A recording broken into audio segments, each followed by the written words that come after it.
Hello friends, welcome back. आज जिस topic पे हम आपसे बात करना चाहते हैं वो ऐसा टॉपिक है जिसने पूरे देश को झकझोर कर रखा हुआ है। इनफैक्ट ये ऐसा इशू है जो पिछले लगभग मैं कहूँगा 1 साल से ज़्यादा से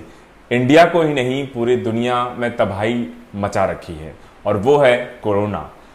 आज के टॉपिक में जो नई चीज़ हम आपको बताने वाले हैं वो यह है कि कोरोना का जो नया वर्जन, जो नया वेरिएंट हाल ही में इंडिया में डिटेक्ट हुआ है, जिसका नाम है ट्रिपल म्यूटेंट वेरिएंट। और ये वेरिएंट हाल ही में, मुझे लगता है करीब 1.5 हफ्ते पहले,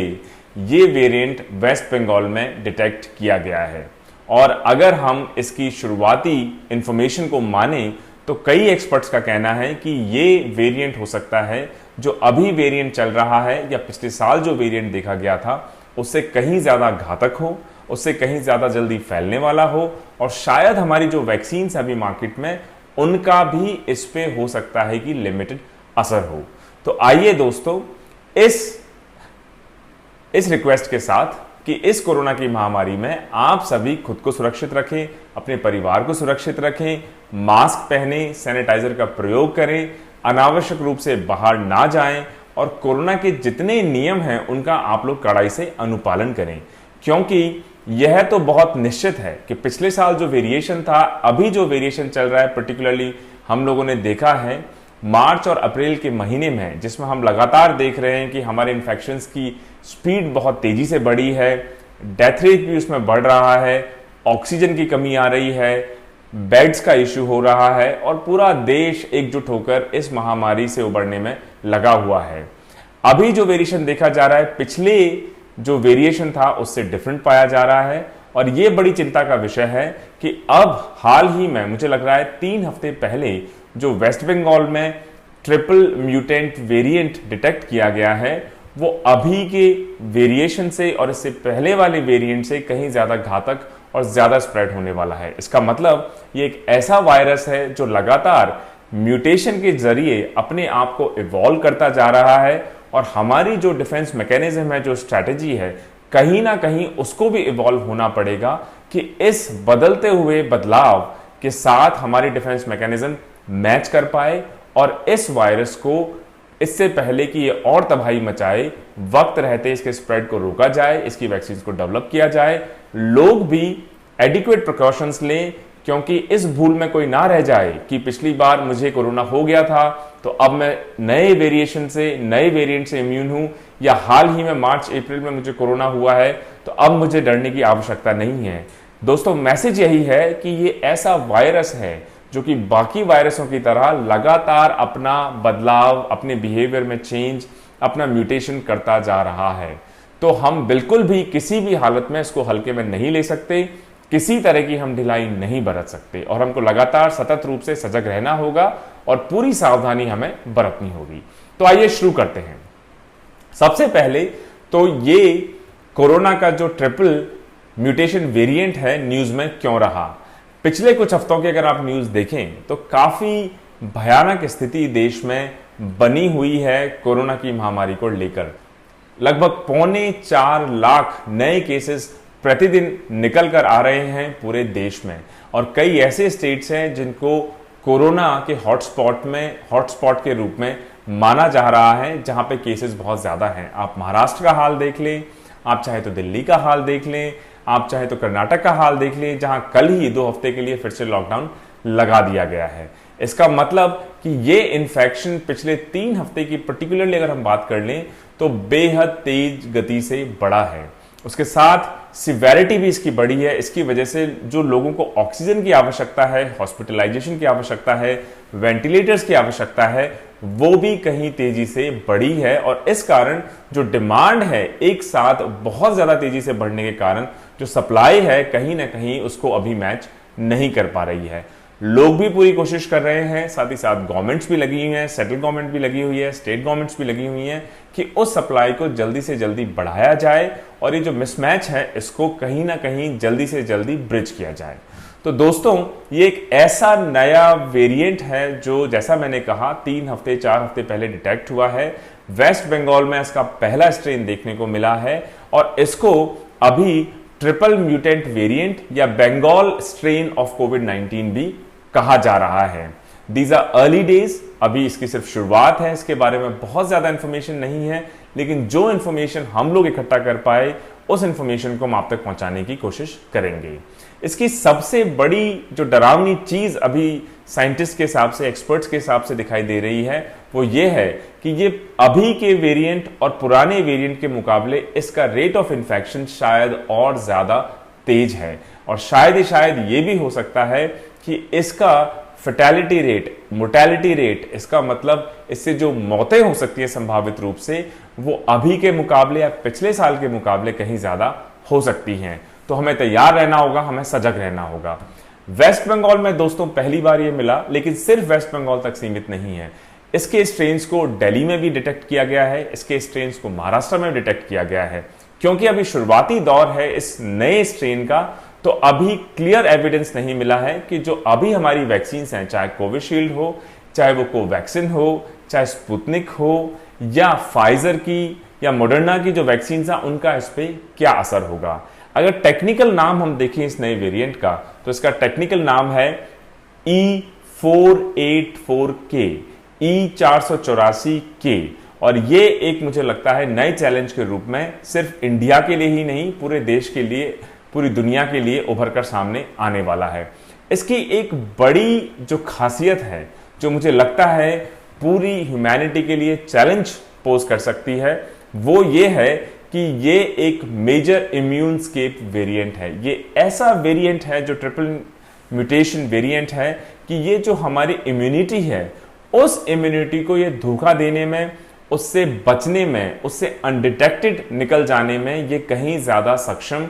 पाया जा रहा है, देखा जा रहा है। तो चलिए अब आपको हम थोड़ी सी और इसके बारे में डिटेल्स बताते हैं कि आखिर ये ट्रिपल म्यूटेंट वेरिएंट है क्या।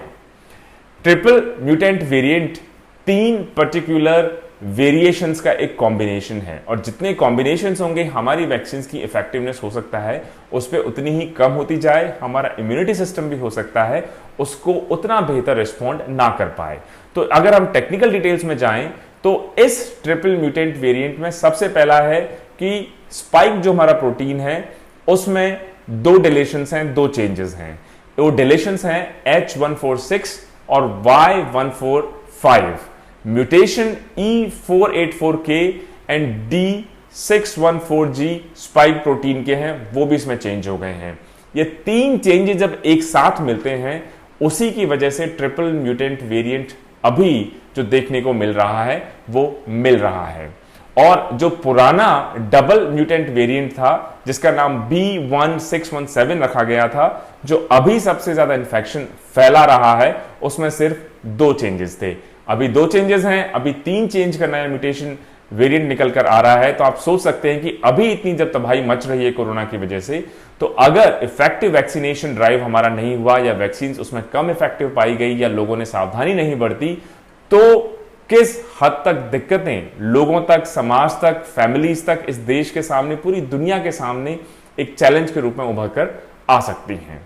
अगर हम विनोद स्केरिया साहब की बात माने, जो कि council of scientific and industrial research के institute of genomics and integrative biology में कार्यरत हैं, तो इन्होंने कहा कि पिछले साल जो पहला सैंपल लिया गया लगभग 25 अक्टूबर को वेस्ट बंगाल में, उसको जब इन लोगों ने आइसोलेट किया, और आइसोलेट करने के बाद, कल्चर करने के बाद जब उन्होंने देखा कि ये कुछ नया वेरिएशन निकल कर आ रहा है, हमने जिसको आज तक नहीं देखा है, उसके बाद जब मल्टीपल सैंपल्स लिए, तो उसके बाद मार्च 17 को इसकी पुष्टि की गई कि ये वेरिएंट अब काफी मात्रा में धीरे धीरे वेस्ट बंगाल से निकलकर पूरे देश में फैलना शुरू हो गया है। इनफैक्ट अगर आप इसका वर्ल्ड वाइड डिस्ट्रीब्यूशन देखें तो इंडिया में ही नहीं, ये यूएस में, सिंगापुर में, स्विट्जरलैंड में और फिनलैंड में भी छोटी मोटी मात्रा में देखा गया है। अब चलिए इसके बारे में बात करते हैं कि ये कितना तेजी से फैलता है। तो जैसे मैंने पहले कहा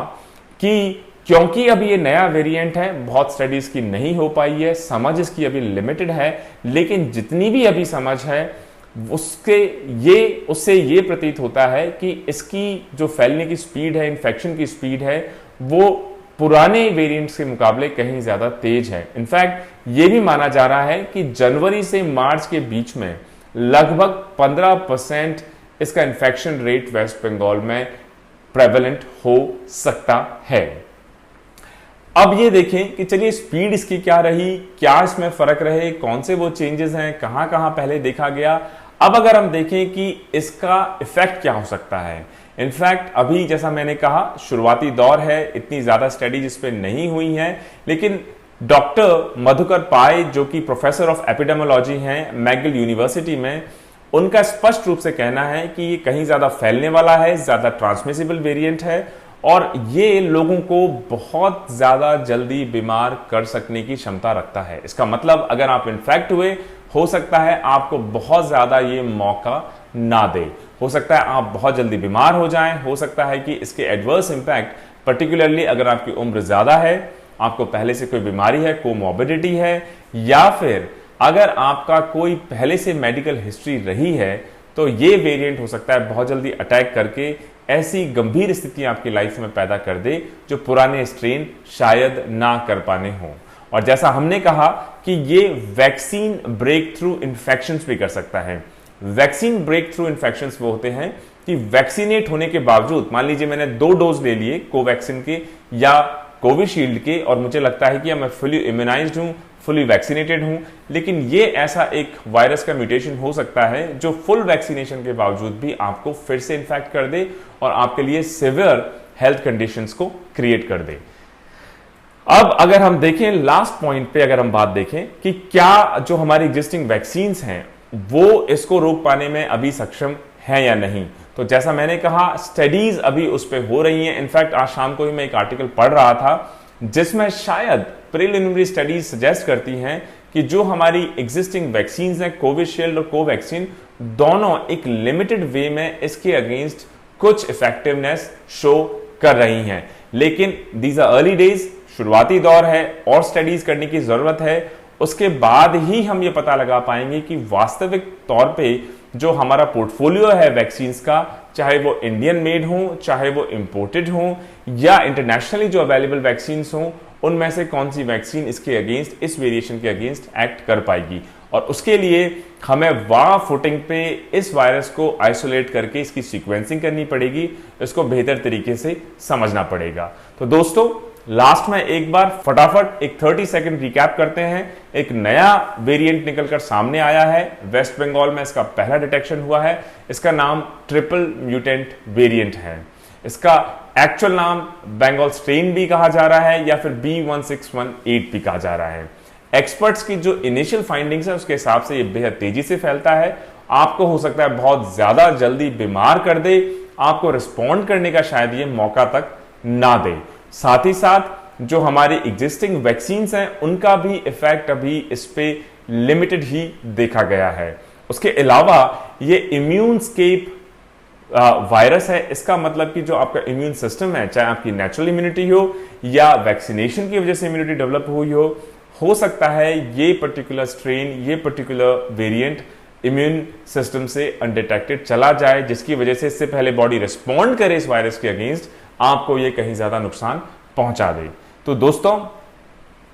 दोस्तों ये हमारा एक छोटा सा प्रयास था आप तक इस पूरी महामारी के दौर में जो लेटेस्ट ट्रेंड्स निकल कर आ रहे हैं उसके बारे में बताने का, साथ ही साथ आपसे रिक्वेस्ट करने का कि ये एक ऐसा दौर चल रहा है जहां पिछले साल एक डिफरेंट टाइप का स्ट्रेन हमने देखा, उसके बाद अभी हम एक नए टाइप का स्ट्रेन देख रहे हैं और ये थर्ड टाइप का एक म्यूटेशन निकल कर आ रहा है। इस वजह से आप किसी तरह की लापरवाही ना बरतें। Don't let your guard down. जब तक प्रॉपर इन वेरिएंट्स का वैक्सीनेशन प्रॉपर ना हो जाए, इसका मेडिकल सॉल्यूशन ना निकल जाए, तब तक आप सावधानी बरतें, कोविड अप्रोप्रिएट बिहेवियर को पूरी तरह आप अपनाए रखें। मुझे लगता है दोस्तों, मुझे उम्मीद है कि ये शॉर्ट वीडियो आपको पसंद आया होगा। अगर आपको पसंद आया है तो please like and subscribe and stay tuned for our next set of videos. Until then, take care. जय हिंद, जय भारत।